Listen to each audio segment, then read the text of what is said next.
Line ডিপার্টমেন্টে রথ যাত্রা আপনারা খুব ভালোভাবে শান্তিতে করেছেন, আপনাদের অনেক ধন্যবাদ। জয় জগন্নাথ। এরপরে মহরম আছে, সেটা আপনাদের ভালো করে দেখে নিতে হবে এবং আরো অনেক প্রোগ্রাম আছে, আমাদের 21শে জুলাই আছে, ক্লাসের পর অন্যান্য প্রোগ্রামগুলো তো দেখে নিতে হবে, আমরা টাইম টু টাইম বলবো। বর্ষাকালে অলওয়েজ বাংলায় বর্ষা একটু বেশি হয়, তার কারণ হচ্ছে বাংলা হচ্ছে নদী মাতৃকা দেশ, এখানে নদী সমুদ্র পুকুর অনেক বেশি, আর আমরা অনেক পুকুরও কেটেছি যাতে আমরা জল ধরে রাখি, তাতে অবশ্য আমাদের অনেকটা কাজও হয়। আর এখানে অনেকগুলো কোস্টাল এরিয়াও আছে, কোস্টাল এরিয়ার মধ্যে অত্রি একটা দায়িত্বে আছে সুন্দরবন, আর একটা পশ্চিমাঞ্চলের দায়িত্বে আছে কলিল। তো এই জায়গাগুলো খুব ইম্পর্টেন্ট। উত্তরবঙ্গ আজকে বন্যায় ভাসছে, যে কাগজে আমি রিপোর্ট দেখছি, এবং বিশেষ করে কালিম্পংয়ের সিকিমে কয়েকদিন ধরে খুব বৃষ্টি হচ্ছে, সিকিমের রাস্তায় ধসও নেমেছে, রাস্তাও অনেক পর্যটক ট্যাপ হয়ে গেছে, সেটা দেখে নাও, যাতে তারা ফিরে আসতে পারে, কোনো অসুবিধা না হয়। If you want any help from us, ওটা অলরেডি রাস্তাটা তৈরি হয়ে গেছে, অন্যরা ব্যাক করতেও শুরু করেছে। খুব বর্ষাকালে যেন কেউ পাহাড়ের দিকটা মানে অ্যাডভেঞ্চারাস হিসেবে ইউজ না করে, তার কারণ ওখানটা চিরকালই কালিম্পংয়ে ধস নামে। এই সময়টা সরু রাস্তা, পাশে তিস্তা ভরা জল, এগুলো মাথায় রাখতে হবে। বর্ষাকালটা, গরমকালে আবার শুকনো, তিস্তায় জল নেই, এটা প্রকৃতির বৈচিত্র্য রূপ। তো বিশেষ করে উত্তরবঙ্গে যেটা আমি দেখছি, আমি যে ডিপার্টমেন্টগুলো থেকে অলরেডি রিপোর্ট পেয়েছি, জেলাগুলো থেকেও, ডিএমএ কাছে, এসপির কাছ থেকেও, তাতে আমি দেখেছি বন্যার একটা আশঙ্কা আছে কিন্তু উত্তরবঙ্গের জেলাগুলোতে। ইরিগেশন ডিপার্টমেন্ট প্রতিবারই সবাইকে নিয়ে একটা 24x7 মানে আপ টু অক্টোবর, পুরো এন্ড অফ অক্টোবর আমরা একটা কিন্তু মনিটরিং সিস্টেম চালু করি। এবারেও সেটা চালু করতে হবে ইমিডিয়েট, যাতে হট করে কোনো প্রবলেম হলে একটা নাম্বার দিয়ে দেবে, মানুষ যোগাযোগ করতে পারে। ধরো রাতের অন্ধকারে একটা এমন বর্ষা হয়ে গেল যে পুরো ঘর বাড়িগুলো ভেঙে তছনছ হয়ে গেল, কারো রাস্তায় থাকার জায়গা পর্যন্ত নেই, রাস্তাটাও বিপজ্জনক হয়ে গেল, নদীর জলগুলো রাস্তায় এসে সব ভেঙে চলে গেল। এটা আমাদের নজর রাখতে হবে একটু, বিশেষ করে ইরোশন যেখানে হয় সম্ভাবনা আছে। মালদায় একটু ইরোশন হয়েছে এবং গঙ্গার ভাঙন, এটা কেন্দ্রীয় সরকারের দেখার কথা। আজকে দীর্ঘ 12 বছর ধরে, 10 বছর ধরে ওরা দেখছে না, 1 পয়সা খরচও করেনি গঙ্গার ভাঙনের জন্য, ফরাক্কাও ড্রেজিং করেনি। বাংলাদেশের সাথে যখন আমাদের চুক্তি হয়েছিল, তখন কথা ছিল যে বাংলাদেশের যে জলটা যাচ্ছে সেটাকে রিভাইভ করবার জন্য, যাতে আমাদের এখানে প্রবলেম না হয়, ড্রেজিং করা হবে। এবং ভাঙন যেটা হচ্ছে ইরোশন, সেই ভাঙনে অনেক বাড়ি তলিয়ে গেছে গঙ্গার ভাঙনে, সেই বাড়িগুলোকে তৈরি করে দেওয়া হবে।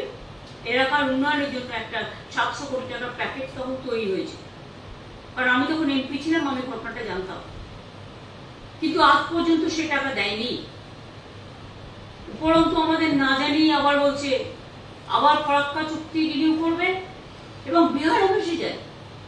ফরাক্কা যে ড্রেজিং করে না, শুধু বাংলার একটা ক্ষতি হয় তা না, বিহারটাও কিন্তু ভেসে যায়। কিন্তু মেন পার্টি হচ্ছে আমরা, কিন্তু যখন এগ্রিমেন্ট বা কথা যেটা হলো, আলোচনা বাংলাদেশ এবং ইন্ডিয়ার প্রধানমন্ত্রীর সাথে, আমাদের কাউকে জানানো হলো না, খুব আনফরচুনেট। যাই হোক, আবার বলছে তিস্তার জলও দিল, তিস্তায় জল আছে তাই দেবে, তাতে উত্তরবঙ্গের একটা লোক খাওয়ার জলও পাবে না। বর্ষার জল দেখে যেন গ্রীষ্মের জলের কথা আমরা না ভাবি। সিকিম ওর উপরে 14টা হাইড্রেল পাওয়ার প্রজেক্ট করেছে, তাতে সব জল টেনে নিয়েছে। যখন সিকিম 14টা হাইড্রেল পাওয়ার করলো, তখন সেন্ট্রাল গভর্নমেন্টের কেয়ার নেওয়া উচিত ছিল। ওরা জানে সিকিমের বর্ডার কত ভয়ানক, অরুণাচলের বর্ডার কত ভয়ানক আমাদের দেশের জন্য, কিন্তু গভর্নমেন্টের কোনো মনিটরিং সিস্টেম নেই। আমরা বারবার ইনফর্ম করেছি, কিন্তু নো অ্যাকশন। যার জন্য আজকে মানুষকে ফেস করতে হয়। জলপাইগুড়ি টাউনের মানুষরা নিশ্চয়ই জানে আগে করোনা নদীর জলে যেভাবে শহর ভাসত, আমরা 16 কোটি 20 কোটি টাকা খরচ করে করোনা নদীর ওপর আমরা ভাঙনটা অনেকটাই রোধ করেছিলাম নতুন প্রজেক্ট তৈরি করে। কিন্তু তা সত্ত্বেও পাশে ভুটান আছে, ভুটানের থেকে জল চলে আসে, সেই ভুটানের জলে আলিপুরদুয়ার ভাসে, জলপাইগুড়ি ভাসে, তার সাথে যুক্ত হয় বৃষ্টির জল, সবকিছু মিলেমিশে বন্যায় পরিণত হয়। সুতরাং আমরা হচ্ছে সবচেয়ে বড় সাফার আপনার, কারণ বাংলাটা দেখতেই একটা নৌকোর মতো, ওপরটা দেখতে উঁচু আর মাঝখানটা একেবারে নিচু। জলগুলো ওপর থেকে আসছে আর আমাদের সেটাকে হজম করতে হচ্ছে। প্রতি বছর কোটি কোটি টাকা খরচা করেও আমরা এর থেকে রেহাই পাচ্ছি না। রাস্তায় ধস নেমেছে, অনেক জায়গায় ভেঙে গেছে নদীর পাড়, তাই নজর রাখতে হবে। এরকম কোনো ঘটনা ঘটলে রাস্তা ভেঙে যাওয়া বিষয় ওগুলো ন্যাশনাল হাইওয়ে সেন্ট্রাল গভর্নমেন্টকে জানাতে হবে সঙ্গে সঙ্গে ব্যবস্থা নেওয়ার জন্য। এবং নর্থ বেঙ্গল, সিকিম, বিশেষ করে পাহাড়ি এলাকাগুলো আর্মিরা যাতায়াত করে, সুতরাং এটা আর্মিদের দায়িত্ব টু রেস্টোর দ্য সিচুয়েশন। ধস নামলে ডিএমদের এটা জানিয়ে রাখছি এবং এসপিদের। 2 হচ্ছে জলপাইগুড়ি, ক্রান্তি, মাল, জলপাইগুড়ি সদর, রাজগঞ্জ ব্লক এবং জলপাইগুড়ি মিউনিসিপ্যালিটি কিছুটা ক্ষতিগ্রস্ত হয়েছে। এর মধ্যে এখানে 9টি ফ্লাড শেল্টার আমরা তৈরি করেছি ইতিমধ্যে এবং 500 জন মানুষ তাতে আছে। কিন্তু আমাদের নিশ্চয়ই মনে আছে মালে একসময় ভয়াবহ, এরপর তো বান আসবে, সেই বানে পুজোর আগে যে বান হয়, সেই বানে সে ভেসে গেছিল 6 জন না 7 জন, আমি ছুটে গিয়েছিলাম। সুতরাং সেটা পুজোর আগে, এখন মনে হয় 99 সালে আমি যখন রেল মিনিস্টার ছিলাম, কারণ আমার ঘরে জল ঢুকে গেছিল 1 কোমর, আমার মনে আছে। কারণ ওখানে জল ঢুকলে মনে রাখতে হবে যে বন্যা মানে অবধারিত।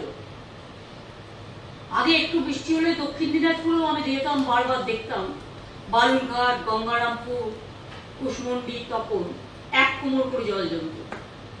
এখন অনেক কাজ আমাদের সরকার করেছে বলে এখন যদি অনেকটা কমে গেছে, কিন্তু আত্রেই নদীর উপরে যে বাঁধটা দেওয়া হয়েছে বাংলাদেশ এবং চায়না মিলে, সেটা করার সময় আমাদের তো জানানো হয়নি, আর তাতে কিন্তু অনেক মানুষ পানীয় জল ওখানে পাচ্ছে না। একটা সংকট তৈরি হয়েছে জলে তীব্র। আমি কিন্তু এটা প্রধানমন্ত্রীকে অনেকবার বলেছি এবং আগের যে মিটিংগুলোতে আমাকে ডাকতো ইন্দো বাংলাদেশে, সেখানে আমি বারবার কিন্তু এটা রেজ করেছি, কিন্তু তা সত্ত্বেও আজ পর্যন্ত কোনো ব্যবস্থা হয়নি। জলপাইগুড়ি জেলার এইটা হচ্ছে অবস্থা। জলপাইগুড়ি মিউনিসিপ্যালিটির চেয়ারম্যানকে আমি বলবো এবং ডিএমকে স্পেশালি, এসপিদের থেকে শুরু করে যারা বিডিও আছেন, এডিএম আছেন, এসডিও আছেন, ডিজাস্টার ম্যানেজমেন্ট সিস্টেম আছে, ইরিগেশন আছে, পাওয়ার আছে, আরবান ডিপার্টমেন্ট আছে, রুরাল ডিপার্টমেন্ট আছে, সবাইকে কিন্তু এটা কেয়ারফুলি দেখতে হয়। হঠাৎ করে বর্ষায় দেখবেন অনেক সময় বিদ্যুতের তারগুলো কারেন্ট হয়ে থাকে, দয়া করে কেউ তখন হাত দেবেন না। খুব ঝড় বৃষ্টি হলে টিভিটা অফ করে দেবেন কিছুক্ষণের জন্য, যতক্ষণ না থামছে, যাতে ইলেকট্রিফাইড না হয়, বিদ্যুতে তড়িতাহত কেউ না হয়। কিছুক্ষণের জন্য দরকার একটা লাইট জ্বালিয়ে রাখবেন, যেটা এমার্জেন্সি, বাদ বাকিগুলো অফ করে দেবেন। রাস্তার লাইটগুলো কিছুক্ষণের জন্য অফ করে দেবেন, যাতে কোনো দুর্ঘটনা না ঘটে। এটা এখন থেকেই মনে রাখতে হবে। ক্যাজুয়াল ভাবে এটা নিলে চলবে না, সিরিয়াসলি নিতে হবে।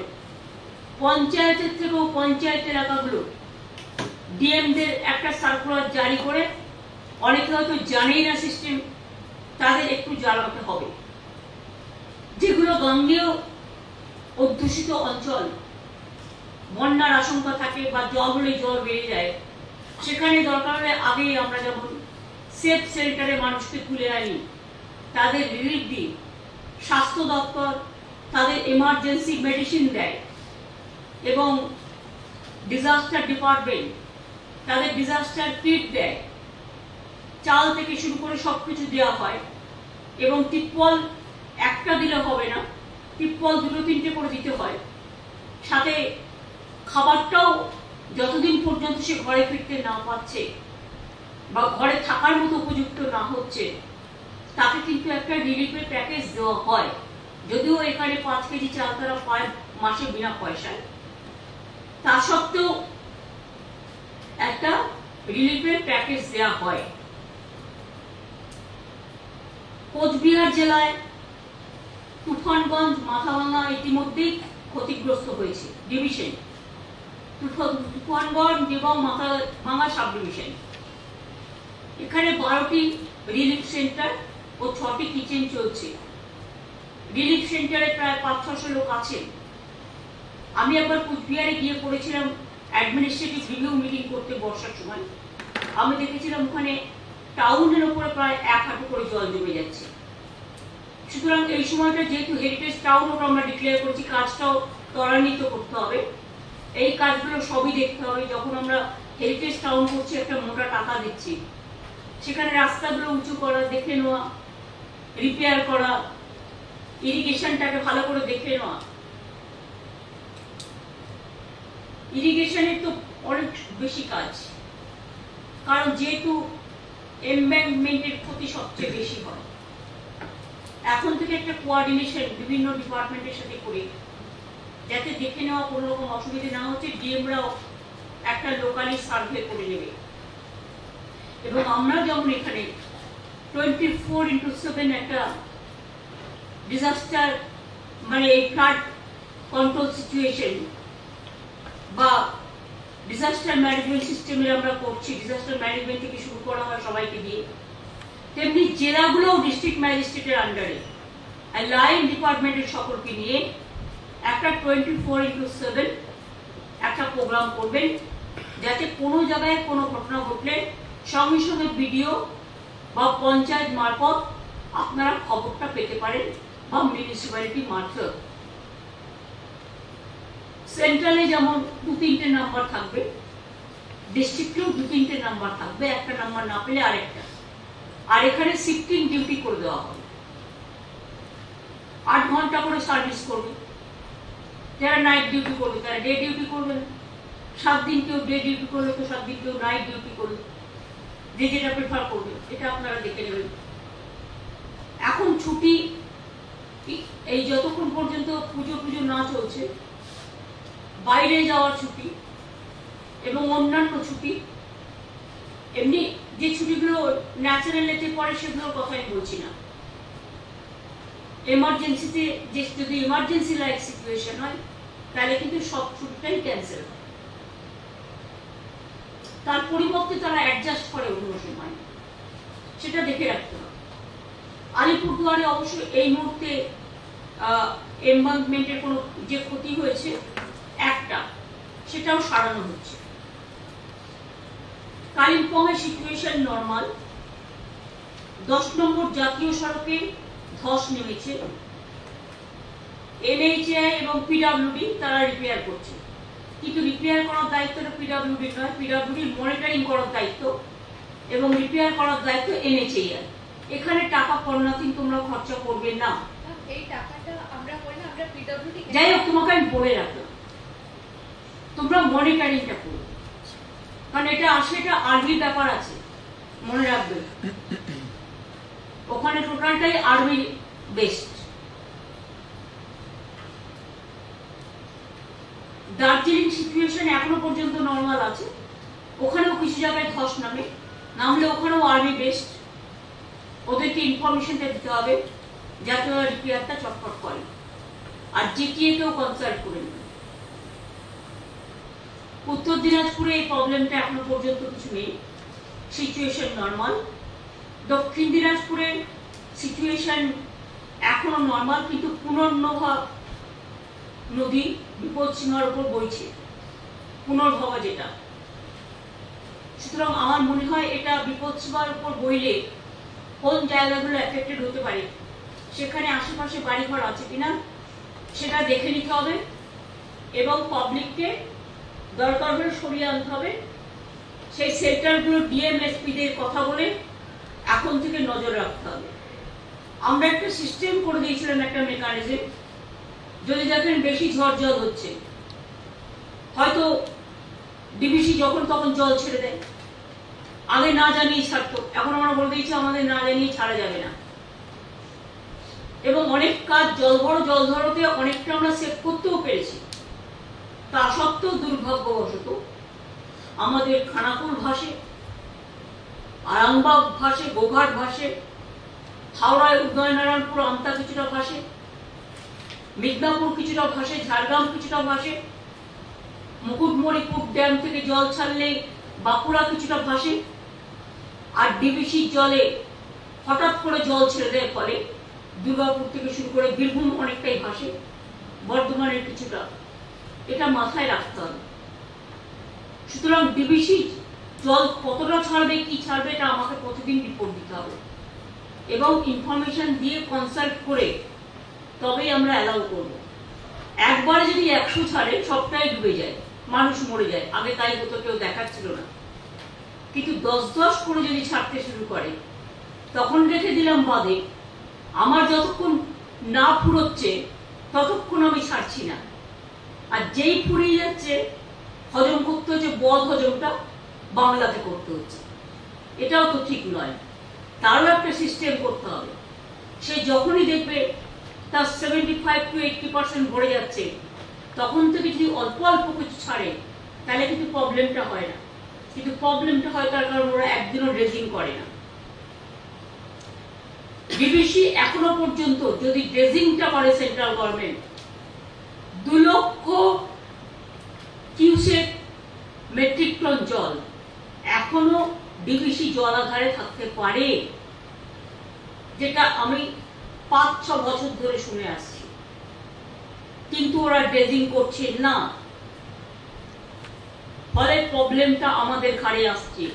এটা বর্ষা সবে নেমেছে, ইমিডিয়েট আমি ইরিগেশন ডিপার্টমেন্টকে বলবো, talk to irrigation ministry and to tell them যে ডিবিসি যেটা সিলটেশন, এগুলো করা উচিত ইমিডিয়েট। ডিবিসি ডিসিশন নেবে ওরা, আর ভোগ করবো আমরা, এটা কখনো হতে পারে। এটা মাথায় রাখতে হবে। মাইথন তো পড়েই আছে। মালদায় এমনিতে কোনো বন্যাজনিত সমস্যা নয়, কিন্তু মালদায় হয় ভাঙন। রতুয়াতে নদী ভাঙন হয়েছে, যার জন্য 25-30টা ফ্যামিলিকে শিফট করতে হয়েছে। কিন্তু ভাঙন ফরাক্কার জন্য আমি যতদূর জানি, সুতি, ধুলিয়ান, এইসব জায়গাগুলো যেগুলো ফরাক্কার আশেপাশে, তাদের কিন্তু প্রতি বছরই এটা কিন্তু ফেস করতে হয়। আমি আগাম বলে দিচ্ছি, তার কারণ যত পরে এটা না বলতে পারে যে কেউ জানতো না। প্রকৃতির ওপরে আমাদের হাত নেই, কিন্তু ফ্লাড সেন্টার, তাদের খাওয়া দাওয়ার ব্যবস্থা, disaster management, all the department যারা আজকে মিটিংয়ে আছে, line department related, relief material related, panchayat municipality related, urban department related, irrigation related, PWD related, পাওয়ার রিলেটেড, এবং ইউটিএমএ আর পিআরটিকে বলবো দ্রুত জল নিকাশি বন্দোবস্ত করতে। হাওড়াতে তো কবে টাকা দেওয়া হয়েছে, আজও কেন সেই পুরনো ড্রেনেজ কি পর্যায়ে আছে ববে আমি তো জানি না।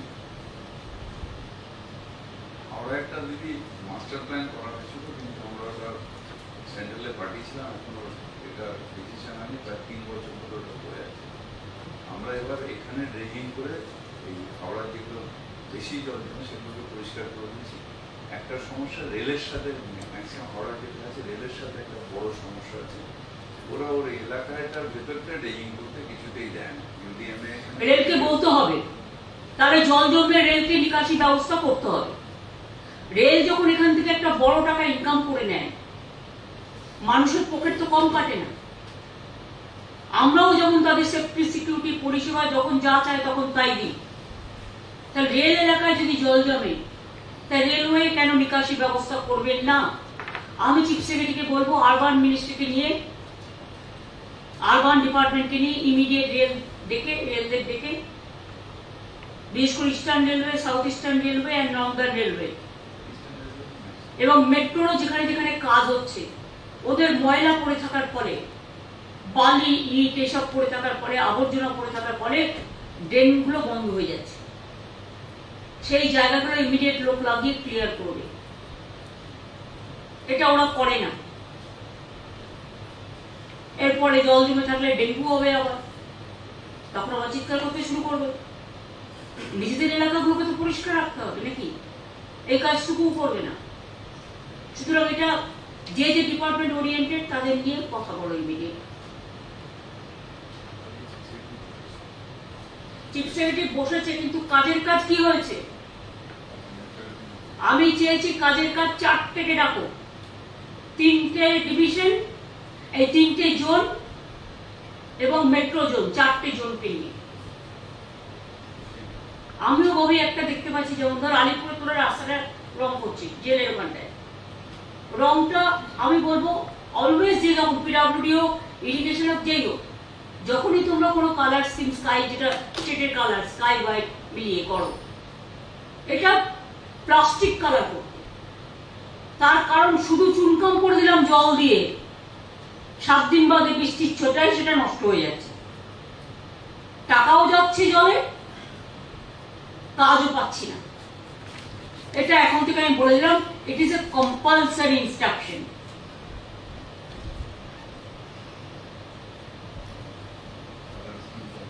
হ্যাঁ, কালার স্কিমটাও কেউ কেউ নানা রকম ডিসকালার করে দিচ্ছে। আমি যেখানে পার্টির কালার করিনি, আমি 12 বছর এখানে আছি। আমার মামাটি মানুষের একটা স্লোগান আছে, দেখাতে পারবেন মামাটি মানুষের নামে আমি কিছু করেছি? কোন প্রোগ্রাম? আমি পলিটিক্স করি না, তাহলে অন্যরা কেন করবে? রেল তো করছে, রেল তো সব গেরুয়া কালারে ভরে দিয়েছে, আর আমাদের সুস্বাস্থ্য কেন্দ্রগুলোকে বলছে ওই কালার না করলে তোমার টাকা দেবো না। এই আবার কি কথা? মানুষগুলোকে গেরুয়া করে দিতে পারে, রংগুলো, আমাদের চেহারাগুলোকে নয়, জামা কাপড়গুলো গেরুয়া করে দিতে পারে ইনস্ট্রাকশন দিয়ে, নাহলে তোমার দেশে থাকতে দেবো না। কিন্তু আমাদের চেহারাগুলো, কালারগুলোকে গেরুয়া করে দিতে পারবে কি? না মনটাকে করে দিতে পারবে? Very difficult days are going on. Power ডিপার্টমেন্টকে স্পেশালি দেখতে হবে, যেটা অতিবৃষ্টিতে অনেক ট্রান্সফরমার খারাপ হয়ে যায়, এমার্জেন্সি ভিত্তিতে সেই ট্রান্সফরমারগুলো রেস্কিউ করতে হবে, রেস্টোর করতে হবে। কিন্তু আমি সাথে সাথে এটাও বলবো, সঙ্গে সঙ্গে এটা দেখবেন যে কাজটা করতে যাচ্ছে তার জীবন যেন, তার যেন সেফটি বলয় থাকে। ফায়ার ব্রিগেডকে আমি দেখেছি ড্রেন ঠিক করতে গিয়ে বা ঠিক করতে গিয়ে ফায়ার ব্রিগেডেরও 2 জন মারা গিয়েছিল হাওড়ায়, ইফ আই রিমেম্বার কারেক্টলি, 2 বছর আগে। সুতরাং ফায়ার ব্রিগেডের লোকেদেরও আমাদের এটার জন্য প্রয়োজন। ফায়ার ব্রিগেডকেও কিন্তু এই সেফটি সিকিউরিটি বলয়টা দিতে হবে। আমাদের সিভিল যারা ডিজাস্টারে কাজ করে, ডিজাস্টার বয়েজ অ্যান্ড গার্লস, তারপরে আমাদের সিভিক পুলিশ থেকে শুরু করে অন্যান্য পুলিশেরও যারা কাজ করে, তাদেরকেও দেখতে হবে মোটা মোটা, একদম পাতলা নয়, তারাও যেন ওয়াটারপ্রুফটা পরে কাজ করে। কারণ আমার যদি বৃষ্টি লাগে, আমার যেমন জ্বর হতে পারে, আমার যারা ডিজাস্টার কর্মী তাদের যদি আমি সুস্থ না রাখি, তাহলে কিন্তু কাজটাই অসুস্থ হয়ে যাবে। স্বাস্থ্যকর্মীদের ব্যাপারেও বলবো, আশা কর্মীদের ব্যাপারেও, ICDS এর ব্যাপারেও, যারা রেগুলার কাজ করে, পাওয়ার ডিপার্টমেন্ট, আরবান ডিপার্টমেন্ট যারা রেগুলার রাস্তা পরিষ্কার করে, ইরিগেশন ডিপার্টমেন্ট যারা বৃষ্টির মধ্যেও কাজ করে, সুন্দরবন অঞ্চল, পশ্চিমাঞ্চলের মধ্যেও মনে রাখবেন বাঁকুড়ায় হয়, নজর রাখতে হবে। বিষ্ণুপুরে কিছুটা হয়, ঝাড়গ্রামেও কিছুটা হয় বিবিসি ছাড়া জলে। তাছাড়াও শিলাবতী যখন ভাসে তখন, ইছামতির জলেও যখন ভাসে তখন গাঙ্গেয় পশ্চিমবঙ্গ অ্যাফেক্টেড হয়। বাংলায় যারা কাজ করেছেন বিভিন্ন ডিপার্টমেন্টে তারা সবটাই জানেন। বিদ্যুতের খুঁটি যদি দেখেন পড়ে গেছে বা কাত হয়ে গেছে, সেফটি প্রিকশন নিয়ে সেগুলোকে ঠিক করতে হবে। বিদ্যুতের খুঁটিগুলোকে আগামী দিন একটু স্ট্রং করে করতে হবে, যাতে হট করে একটু বিচ্ছিন্ন পড়ে গেল না করে দরকার হলে বিদ্যুতের খুঁটি যেখানে ফুটবে, ধরুন শহরে ব্যবস্থা অন্য, গ্রামে 2-3টে ভোড়া গাছের চারা বা ম্যানগ্রোভ টাইপের এনভায়রনমেন্ট ডিপার্টমেন্টের সাথে নিয়ে লাগিয়ে দিলে কিন্তু ওটা আরো শক্ত থাকবে, তাই না? প্লান্টেশনে করলে যেটা দিয়ে আমরা গঙ্গার বাঁধ রুখি।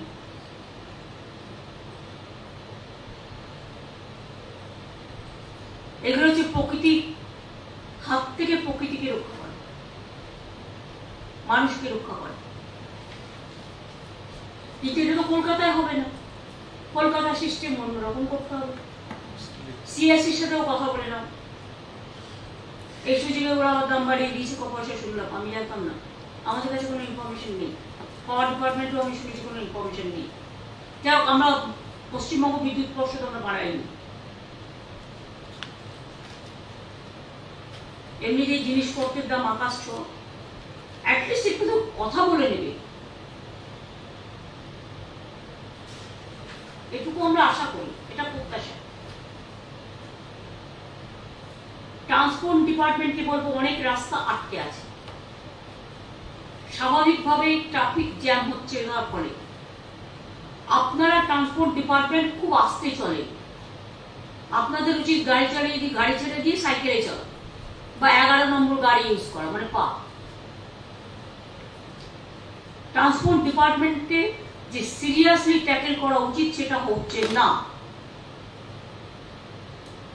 ট্রান্সপোর্ট ডিপার্টমেন্টে কিন্তু একদিকে ট্রান্সপোর্ট মানে আরবান এরিয়া, রুরাল এরিয়া, অন্যদিকে আছে ইনল্যান্ড ট্রান্সপোর্ট। এটা কিন্তু মাথায় রাখতে হবে, যার জন্য আমরা চাষিদের জলে যেতে বারণ করি অনেক সময়, এই মৎস্য চাষিদের গঙ্গায় নামতে বারণ করি যাতে তারা বিপদে না পড়ে। দুর্গতদের পুলিশের সাথে কথা বলে ইমিডিয়েট ট্রাফিক প্রবলেমটা সলভ করবে। Kolkata police, DG law and order এদের সাথে নিয়ে ডিএমএসপিরাও দেখে নেবেন কোথায় কি প্রবলেম আছে, লোকাল ডেকে কথা বলে ইমিডিয়েট সলভ করুন। লাইনের যারা আছেন ট্রাফিক ডিপার্টমেন্ট, ট্রান্সপোর্ট ডিপার্টমেন্টের, তাদের কাছে যেন ইনস্ট্রাকশন যায় প্রপারলি। এবং আরেকটা হবে হচ্ছে দুর্গতদের সরানোর জন্য কিছু এমার্জেন্সি গাড়ির প্রয়োজন হয়। ধরুন ইমিডিয়েট একটা দুর্যোগ, বান ঢুকে গেল, তখন ইমিডিয়েট তাকে সরাতে হবে। সুতরাং আপনি যদি গাড়ি আনতে 4 ঘন্টা লাগে তাহলে কিন্তু 400 লোক মারা যেতে পারে। সুতরাং দুর্যোগ ঘটার আগে পূর্ব ওয়েদার রিপোর্ট নিয়ে, অনেক সময় ওয়েদার রিপোর্ট ঠিক হয় তা হয় না, কিন্তু আমাকে এটাকে ক্যাজুয়ালি না নিয়ে সিরিয়াসলি নিয়ে কিছু গাড়ি তাদের জন্য রেডি রাখতেই হবে, যাতে তাদের সরানোর ব্যবস্থা করতে হবে। অনেক জায়গা আছে খুব ন্যারো, যেখানে অন্য গাড়ি ঢোকে না ছোট গাড়ি ছাড়া, সেখানে দরকারে ছোট গাড়িও ব্যবস্থা রাখতে হবে। প্যাচ আপ করে নেবেন কারোর সাথে। মনে রাখবেন আজকে যে এনডিআরএফ এখানে কাজ করে, এটা আগে রেলে আমি যখন ছিলাম যে কোনো অ্যাক্সিডেন্ট হলে হসপিটালগুলোর সাথে প্যাচ আপ এবং এনডিআরএফ সঙ্গে সঙ্গে ঢুকবে, এটা আমি করে এসেছিলাম সিস্টেম। তারপর আমি স্টেটে যখন আসি, আমি স্টেটেও এনডিআরএফ এর সাথে প্যাচ আপ করে দিয়েছি। ওরা দিল্লি থেকে কিছু হলে বলে দেবে এনডিআরএফ এর টিম চলে গেছে, এটা তা নয়। এটা আমাদের যেমন এসডিআরএফ আছে, এনডিআরএফ কেও আমরা টাকা দিই এবং প্রোভাইডেড ওরা আমাদের সার্ভিস দেয়। এটা স্টেট গভর্নমেন্টের সাথে এগ্রিমেন্ট করা আছে। এটা এর জন্য সেন্ট্রালের কোনো কৃতিত্ব নেই, because this is the disaster management system এবং মেকানিজম আমরা একটা তৈরি করেছি। এগ্রিকালচার ডিপার্টমেন্ট আজকে মনে হয় কেউ আছে এসছো, এখন থেকে দেখে রাখো, হয়তো এখনই ক্ষয়ক্ষতির পরিমাণ নেই কিন্তু পরে হতে পারে। আমরা যেমন স্বর্ণ ধান তৈরি করেছি, হ্যাঁ আমরা অলরেডি খুব বন্যা হয়ে গিয়েছিল, ধানগুলো সব পাকা ধানগুলো নষ্ট হয়ে গিয়েছিল। এখন যেহেতু বছরে 2-3 রকম ধান ফলে, দেখে নাও যে ধানগুলো পেকেছে, যেগুলো তোলার মতো অবস্থা সেগুলো যেন তুলে নেয়। হ্যাঁ পুরো ব্যবস্থা আছে, ব্যবস্থাটা শুধু অ্যাক্টিভেট করা, দেখে নাও। আজকে বিপর্যয় উত্তরবঙ্গের মানুষের পাশে গভর্নমেন্ট পুরোপুরি আছে, এবং দক্ষিণবঙ্গেও যদি কোনো বিপর্যয় হয় সবটাই আমাদের মা মাটি মানুষকে ঘিরে। সুতরাং কেউ সাবধানে থাকবেন, সকলে চিন্তা করার কোনো কারণ নেই, কিন্তু সময় মতো ব্যবস্থা না হলে অনেক বিপর্যয় হতে পারে। কতগুলো বিদ্যুৎ পদের ব্ল্যাক স্পট আছে, যদি একটা ডেটা কালেকশন করেন তাহলে দেখবেন বিদ্যুৎটা পড়ে যে লোক মারা যায়, এটা কিন্তু সব জায়গায় নয়, সব জায়গায় হয়তো 1-2 হয়, কিন্তু কতগুলো ব্ল্যাক স্পট আছে। যেমন উলুবেরিয়ার দিকটা একটা ব্ল্যাক স্পট আছে, যখন বিদ্যুৎ পড়ে বিদ্যুৎ চমকে 7-8 জন মারা যায় একসাথে। এরকম কয়েকটা বিদ্যুৎ স্পট আছে। যেমন আমার অফিসে আমি জানি, আমি এক সময় আমার অফিসটায় বসতাম, মানে আমার কালীঘাটের বাড়িতে, আমি আর মালিক তখন বেঁচে ছিল, দুজনে বসে আছি, হঠাৎ দেখি একটা বিদ্যুতের এসে টেলিফোনের উপর দিয়ে চলে গেল। আমরা বসে আছি, টেলিফোনটা এখানে, টেলিফোনের উপর দিয়ে চলে গেল। অর্থাৎ ওখানে একটা আছে স্পট, যেটা সঙ্গে সঙ্গে টোটালটাকে ড্যামেজ করে দিয়ে চলে গেল, বাট লাইফটা সেভ হয়ে গেল। সুতরাং আমি আমার ওখানে যারা ডিউটি করে পুলিশের সবসময় বলি সেক্টরে যাও, তোমাদের ঘর তৈরি করে দেওয়া হচ্ছে, তোমরা সেক্টরে যাও, এইভাবে রিস্ক নেওয়ার কোনো দরকার নেই।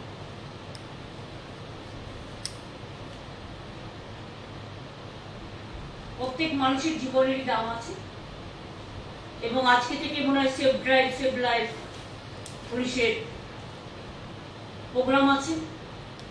আমি ট্রাফিক পুলিশ সহ, কলকাতা পুলিশ সহ, সব কমিশনারেট সহ, পশ্চিমবঙ্গ পুলিশ সহ সকলকে কনগ্রাচুলেশন জানাচ্ছি। ইটস এ ইনিশিয়েটিভ যেটা এখন অন্যান্য রাজ্য অনেকেই আমি দেখছি ফলো করার চেষ্টা করছে। ভালো জিনিস ফলো করা ভালো। আমি আবার বলবো, এটাকে নিয়ে নেগলিজেন্স করার কোনো জায়গা নেই।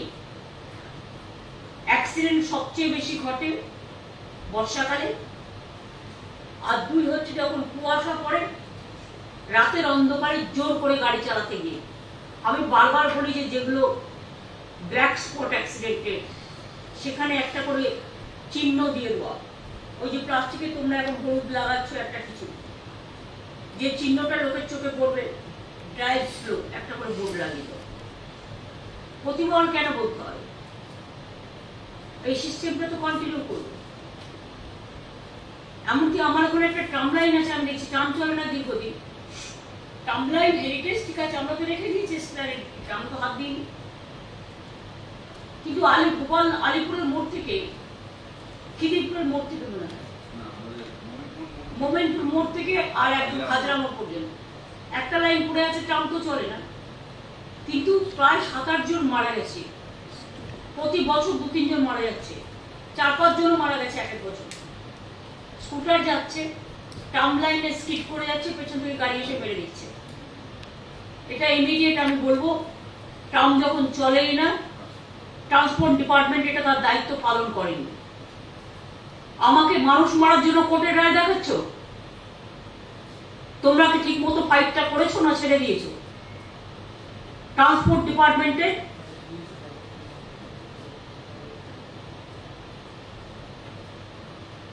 আরে পরশুদিনও 2 জন মরতে মরতে বেঁচে গেছে, রেগুলার এই মোড়টাই হয়, আমার চোখের সামনে আমি দেখতে পাচ্ছি।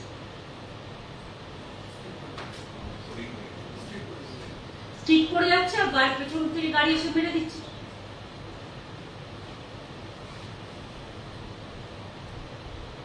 নলেজে পড়েছে বলে তো ঘটনা বলছি, এরকম অনেক জায়গা আছে নিশ্চয়ই। কেন হবে? মানুষের জীবনের দাম সবচেয়ে বেশি না, আমাদের ইগোর দাম কোনটা? আমি তো মনে করি মানুষের জীবনের দামের কাছে আর কোনো দাম স্টে করতে পারে না। সুতরাং এটাকে ইমিডিয়েট টেক করে একটু short it out, how to do it. আমি অলরেডি ববিকে 7 দিন আগে রেখে কথা বলেছি, ঠিক আছে এটা করে দাও।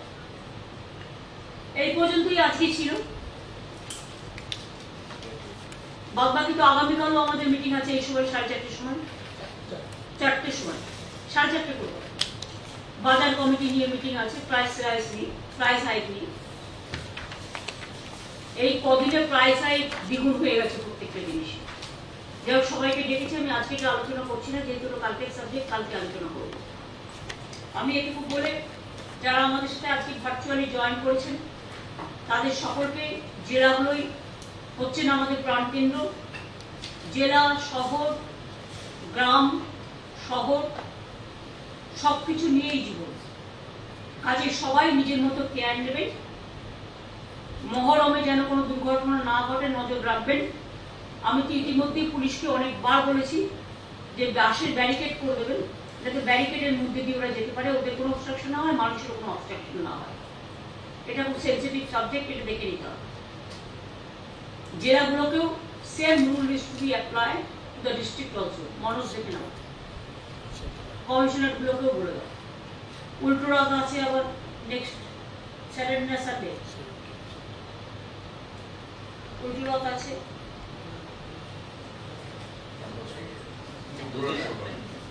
আর 21শে জুলাই যেহেতু আমাদের একটাই বছরের প্রোগ্রাম হয়, বড় প্রোগ্রাম, 13 জন মারা গিয়েছিল শহীদ তর্পণে।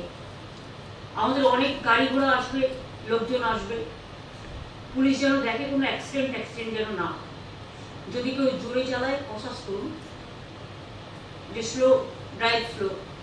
অনেক সময় গাড়ির ড্রাইভার তার কারণে একটা ঘটনা ঘটে এবং একটা ঘটনাতে অনেকগুলো মৃত্যু হতে পারে, সেরকম যাতে না হয়। আর আমি সিএসকে বলবো, কাল যখন রেলের সাথে মিটিং করবেন, আমরা ভাড়া চাইলে রেল আমাদের টাকা নেয়, কিন্তু পরে ফিরে দেয় না। কিন্তু সেদিন রাশ ক্লিয়ার করা কিন্তু রেলের ডিউটি। আমি যখন রেল মিনিস্টার ছিলাম আমি দেখেছি, কুম্ভ মেলা থেকে শুরু করে আমি সবটাকে কাজ করেছি। শান্তনু তখন আমার প্রাইভেট সেক্রেটারি ছিল, জিজ্ঞেস করি। রেলের দায়িত্বের মধ্যে পড়ে যদি কোথাও বেশি রাশ হয় সেটাকে ক্লিয়ার করার জন্য ওদের একটা সিস্টেম আছে, ওরা বারবার রেল চালায় এবং বগি বাড়িয়ে দেয়। আগে বগি ছিল 14-15টা, আমার সময় আমরা 25টা করে দিয়েছি।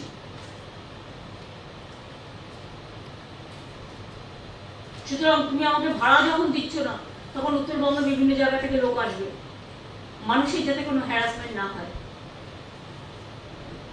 আবার যদি ভাড়াতে দাও কোনো অসুবিধা নেই, আমি তোমার পেমেন্ট করবো। যদি ভাড়া না দাও, মানুষজন আসবে, তাদের নিয়ে আসার দায়িত্ব করবো। অত দূর থেকে তো আমি বাসে আনতে পারবো, বাসে কটা লোক ধরে। সুতরাং যেন কোনো মানুষের ক্ষতি না হয়, ল অ্যান্ড অর্ডার কোনো প্রবলেম না হয়। দুটো অপশন, এক হচ্ছে আমি টাকা দিচ্ছি, তুমি নিয়ে আমাকে স্পেশাল ট্রেন দাও, ইভেন তুমি আমাকে বগিও ভাড়া দিতে পারো, এক্সট্রা বগি। আর না দিলে তোমাকেই রাস্তা ক্লিয়ার করতে হবে। জেনে রেখে দাও, 18 তারিখ থেকে নর্থ বেঙ্গলের লোকেরা কিন্তু আসতে শুরু করবে। সুতরাং এটা নিয়ে আগাও, সিএসকে জানিয়ে রাখবো। তাহলে এইটুকু বলে আমি আজকের মিটিং শেষ করছি। এবং ডিএমদের তো কালকে মিটিংও থাকতে হবে মনে হয়, ডিএমএসপিতে বা কিছু লাইন ডিপার্টমেন্টে। অনেক ধন্যবাদ, সবাই ভালো থাকবেন, সুস্থ থাকবেন। বর্ষায় জলে ভিজে ভাইরাল হয়, সঠিক সময় সঠিক চিকিৎসা করাবেন।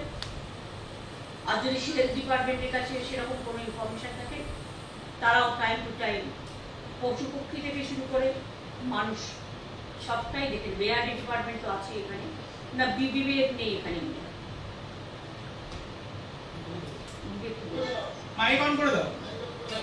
ঠিক আছে। থ্যাংক ইউ প্রেসকে, আমি থ্যাঙ্কস জানাচ্ছি উপস্থিত থাকার জন্য। নর্থ বেঙ্গল থেকে শুরু করে সাউথ বেঙ্গল, আজকে অবশ্যই নর্থ বেঙ্গলের ডিএম ডাকা হয়েছে। সবাইকে অনেক ধন্যবাদ। Thank you so much. সকলে ভালো থাকুন, সুস্থ থাকুন। মাইকটা এবার সকলকে ধন্যবাদ জানিয়ে মাইকটা এবার অফ করে দিন।